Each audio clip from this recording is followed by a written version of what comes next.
الحمدللہ وکفیٰ وسلام علی عبادہ الذین اصطفیٰ اما بعد۔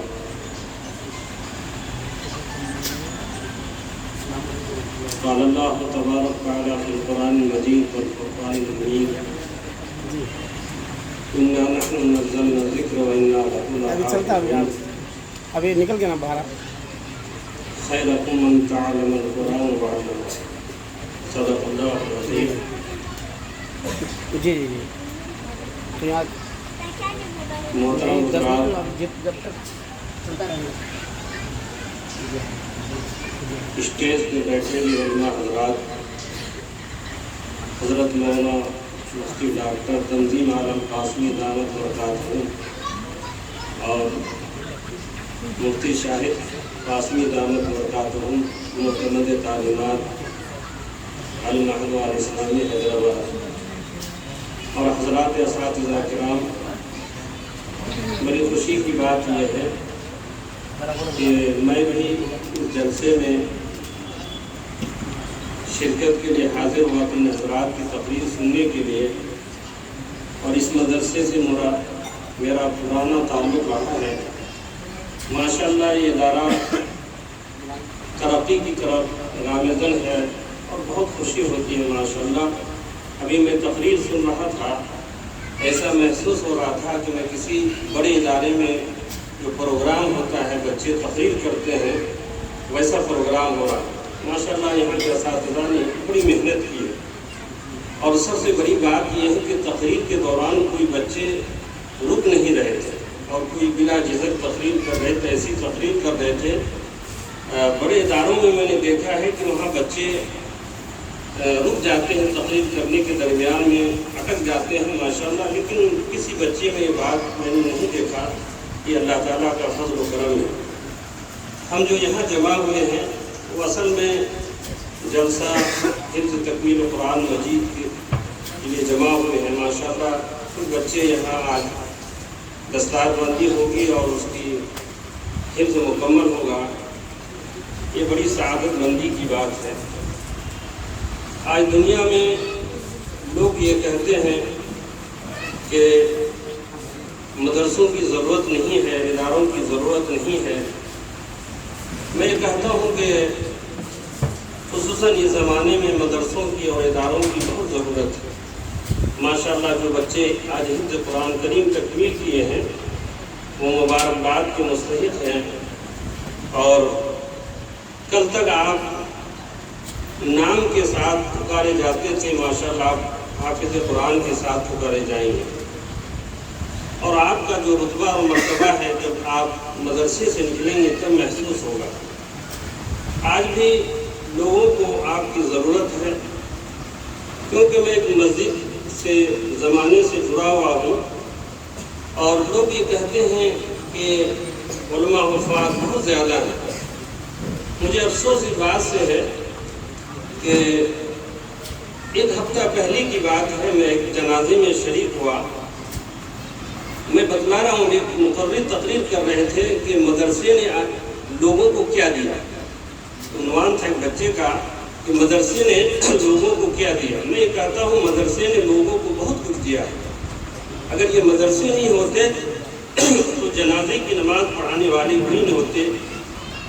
تو میں جنازے میں شریک ہوا، اتفاق سے ان کے کوئی رشتہ دار آنے میں تاخیر ہوگی، جنازے میں وہ آدھا گھنٹہ کا وقفہ تھا۔ پھر میں چلا گیا، جب واپس آیا تو تقریباً 100 لوگ نماز پڑھ رہے تھے، اور میں نے دیکھا کہ تمام لوگ تنہا نماز پڑھ رہے ہیں۔ میں نے امام صاحب سے تذکرہ کیا کہ یہ لوگ نماز پڑھ رہے ہیں اور کوئی ایسا بندہ نہیں ہے جو آگے چڑھ کر آگے بڑھ کر جو ہے امام بن جائے۔ تو امام صاحب نے کہا کوئی تیار نہیں ہے کہ میں 100 لوگوں کی امامت کر سکوں۔ یہ حیدرآباد کی اپنی محلے کی بات کر رہا ہوں، 15 دن پہلے کی بات کر رہا ہوں۔ بتلائیے کہ 100 لوگوں نے الگ الگ نماز جماعت سے نہیں پڑھی۔ حالانکہ مفتیان کرام یہاں تشریف فرما، پوچھئے اگر 2 یا 4 لوگ جمع ہو جائے تو جماعت کے ساتھ ہم نماز پڑھ سکتے ہیں۔ تو یہ ہے کہ آج بھی آپ کی ضرورت ہے۔ آپ ماشاءاللہ جو بچے ہیں جو قرآن تکمیل کیے ہیں، آج سے آپ کا نام حافظ لکھا جائے گا، آپ اس کی قدر کریں۔ اور دنیا میں تو ماشاءاللہ آپ کی عزت و احترام، آخرت میں بھی اللہ تعالیٰ آپ کی عزت و احترام فرمائیں گے۔ آپ سے یہ جو قرآن کریم کا جو ہے کہ اللہ تعالیٰ نے فرمایا کہ میں ہی اس کا نازل کیا ہوں اور میں ہی اس کی حفاظت کرنے والا ہوں، یہ حفاظ کی شکل میں۔ اور جو طلبہ یہاں سے اس سال فارغ ہو رہے ہیں، میں ان سے ادباً گزارش کرتا ہوں کہ آپ قرآن کریم حفظ کرنے کے بعد اس کو جو ہے دور کیا کریں۔ اگلے سال اگر آپ اس سال رمضان میں جا رہے ہیں تو کہیں تراویح سنائیں، اور حفظ مکمل ہونے کے بعد آپ اپنا وضع قطع درست رکھیں۔ آپ گھر میں جائیں گے، آپ محلے میں جائیں گے، لوگ آپ کی طرف نگاہ اٹھا کر دیکھیں گے۔ تو آپ سے گزارش یہ ہے کہ آپ جہاں بھی رہیں آپ اپنے وضع قطعوں کو درست رکھیں۔ اور قرآن شریف آپ کو تعجب ہوگا کہ لوگ 25-30 سال تک تراویح سناتے ہیں، لیکن تراویح میں ان کو تکلیف محسوس ہوتی ہے۔ بہت سے حفاظ کرام قرآن رمضان میں سنانا چھوڑ دیتے ہیں۔ تو یہ ہے کہ آپ ابھی سے تیاری کریں۔ اور مجھے افسوس اس بات سے ہے کہ ہم لوگ دینی ادارے میں پڑھتے ہیں، مدرسوں میں پڑھتے ہیں۔ دیکھیے، ایک ادارے وہ ہیں جو یونیورسٹیاں ہیں، کالج ہیں، جہاں کالج کے بچے پڑھتے ہیں، اپنے اساتذہ کی، اپنی ماں باپ کی ادب و احترام نہیں کرتے۔ یہ مدرسے ہیں، یہاں ادب و احترام اساتذہ آپ کو سکھلاتے ہیں۔ جو طلبہ، جو بچے ابھی سے اپنے اخلاق کو نہیں سدھاریں گے، وہ کسی کام کے نہیں رہیں گے۔ آپ کتنے بڑے فقیہ ہو جائیں، اگر آپ کے اخلاق اچھے نہیں ہیں تو آپ کسی کام کے نہیں ہیں۔ آپ مدیر بن جائیں، محدث بن جائیں، فقیہ بن جائیں، اگر آپ کے اخلاق اچھے نہیں ہیں تو آپ کسی کام کے نہیں ہیں۔ تو آپ سب سے پہلے اپنے اخلاق کو سدھاریں۔ بڑے افسوس کے ساتھ یہ کہنا پڑ رہا ہے کہ پہلے اخبار میں آتے تھے کہ اسکول اور کالج کے بچے خودکشی کرتے ہیں، یا مر گئے یا مار دیے گئے۔ لیکن چند دن پہلے کا واقعہ آپ جانتے ہیں کہ مدرسوں میں نہیں ہونا چاہیے۔ ہم لوگوں کے پاس موبائل آ گیا ہے اور ہم لوگ موبائل استعمال کرتے ہیں۔ کہ میں اس لیے کہہ رہا ہوں کہ ابھی کچھ مصلیوں نے ہم سے پوچھا کہ مولانا آپ مدرسے کے بچوں کو جان سے مار دے رہے ہیں، کتنی افسوس کی بات ہے۔ تو یہ کیوں ہوا کہ ہمارے اخلاق اچھے نہیں تھے، یا اساتذہ نے وہاں نگرانی نہیں کی ہوگی۔ تو یہ ہے کہ دینی اداروں میں ایسی بات نہیں ہونی چاہیے۔ لوگ آپ کی طرف نگاہ اٹھا کر دیکھتے ہیں جب آپ چلتے ہیں۔ آج کے لوگ ماشاءاللہ بہت عزت کی نگاہ سے حفاظ کرام کو دیکھتے ہیں۔ آپ جب گھر میں جائیں گے، آپ کے والد آپ کے نام سے نہیں پکاریں گے، آپ کے محلے والے آپ کے نام سے نہیں پکاریں گے۔ آج تاریخ سے آپ کو حافظ صاحب کہیں گے۔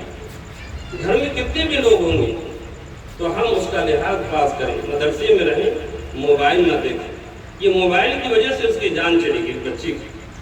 تو یہ ہے کہ آپ اپنے اساتذہ کی ادب و احترام کریں۔ جس ادارے میں آپ رہتے ہیں اس ادارے سے آپ تعلق رکھیں۔ دیکھیے، جو بھی طالب علم ہو اپنے استاد سے تعلق نہیں رکھتے ہیں یا محبت نہیں کرتے ہیں تو ان کو اس علم سے فائدہ نہیں ہوتا ہے۔ آپ یہ لوگ جو بچے اس سال حفظ کیے ہیں، بتلائیے کہ اس استاد نے کتنی محنت کی ہو، صبح سے شام، رات کے وقت میں، فجر کے بعد آموختہ سنے ہوں گے، آپ کی نگرانی کیے ہوں گے۔ دیکھیے، وہ حافظ ایسے نہیں بن جاتا ہے۔ پہاڑ سے بھی زیادہ سخت کام ہے۔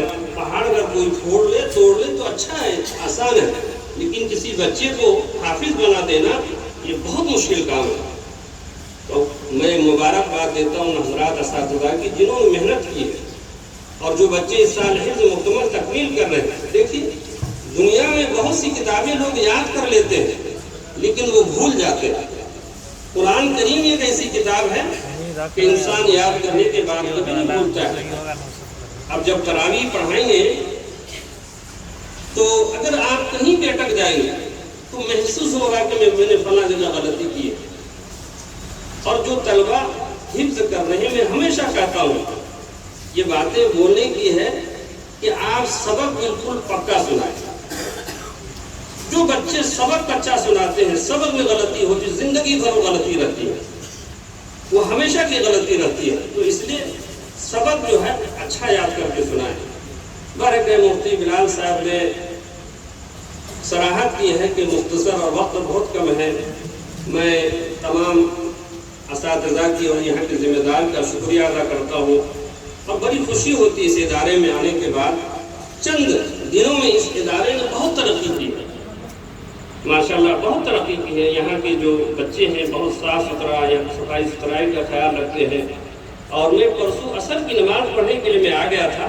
ماشاءاللہ مجھے بہت خوشی ہوئی، میں نے دیکھا کہ بچے طلبہ جو ہے وہ فضائل اعمال پڑھ رہے ہیں. ہونی بھی چاہیے، کوئی کتاب جو ہے پڑھتے ہیں ماشاءاللہ. یہ بڑے اداروں میں ہوتا ہے لیکن اس کا انتظام یہاں بھی ہے. جو حضرات اس ادارے سے جڑے ہوئے ہیں اور جو والدین یہاں نہیں تشریف لائے ہیں، جو بچے حفظ یہاں تکمیل کر رہے ہیں، ان کو مبارکباد دیتا ہوں. اور جو ذمہ دار ہیں ان کو بھی مبارکباد دیتا ہوں، اور دعا بھی کرتا ہوں کہ اللہ تعالیٰ اس ادارے کو مزید ترقی عطا فرمائے. اور اللہ تعالیٰ آپ حضرات سے گزارش ہے کہ ادارے کا دام دل میں ہر طرح کا تعاون فرمائے. اللہ تعالیٰ ہم سب کہانی سننے سے زیادہ عمل کی توفیق عطا فرمائے. وآخر دعوانا الحمدللہ.